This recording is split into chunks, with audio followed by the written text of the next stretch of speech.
Assalamu alaikum. The world has become a global village. We know that. The norms are becoming similar from country to country. The cultures are dissolving to a great degree, with some still taking a bit of a while.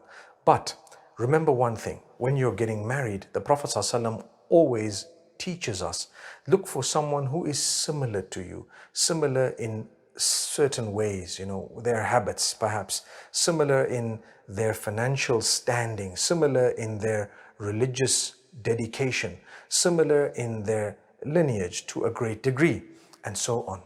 But my brothers and sisters, that is called kufu or kafa'a. A person would be kufu or the verb would be kafa'a.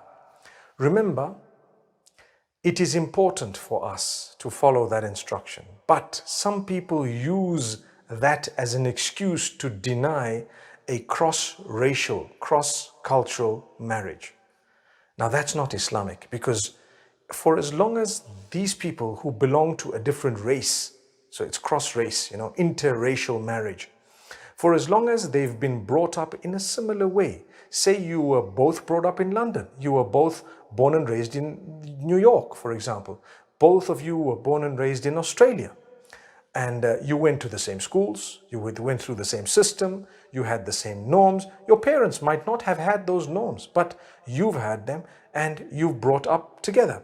My beloved parents, when someone proposes for your child, or your child wants to marry a person of a different race who's been brought up within your system, don't use kafa'a and kufu and the lack of similarity to deny them that right that Islam has given them. That is actually racist. That's what it is. So if it does happen that they want to get married and they happen to have a similar sort of an upbringing, education, etc., they went to the same schools, they grew up in a similar fashion, they come from the same community, they had the same community center, they went to the same masjid, madrasa, university, whatever else it may be.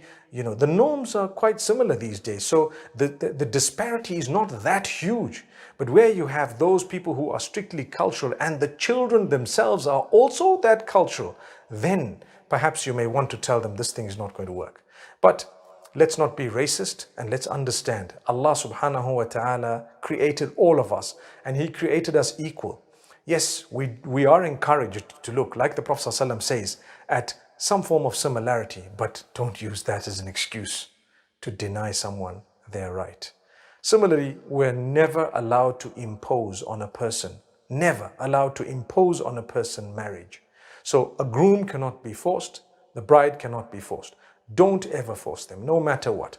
My brothers and sisters, people are struggling across the globe. We're in the 21st century, and look at how people are coming to us and telling us, I've been denied this and this is wrong and that's happening, and now I'm being forced to marry and I didn't want to marry and I was compelled and I don't love the man and now I'm so-and-so, my heart is elsewhere.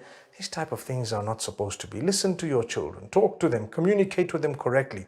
And at the end of the day, I'm a person who believes I'd rather let them make a mistake and come back in one piece, mashallah, to me and say, I made a mistake, you were right.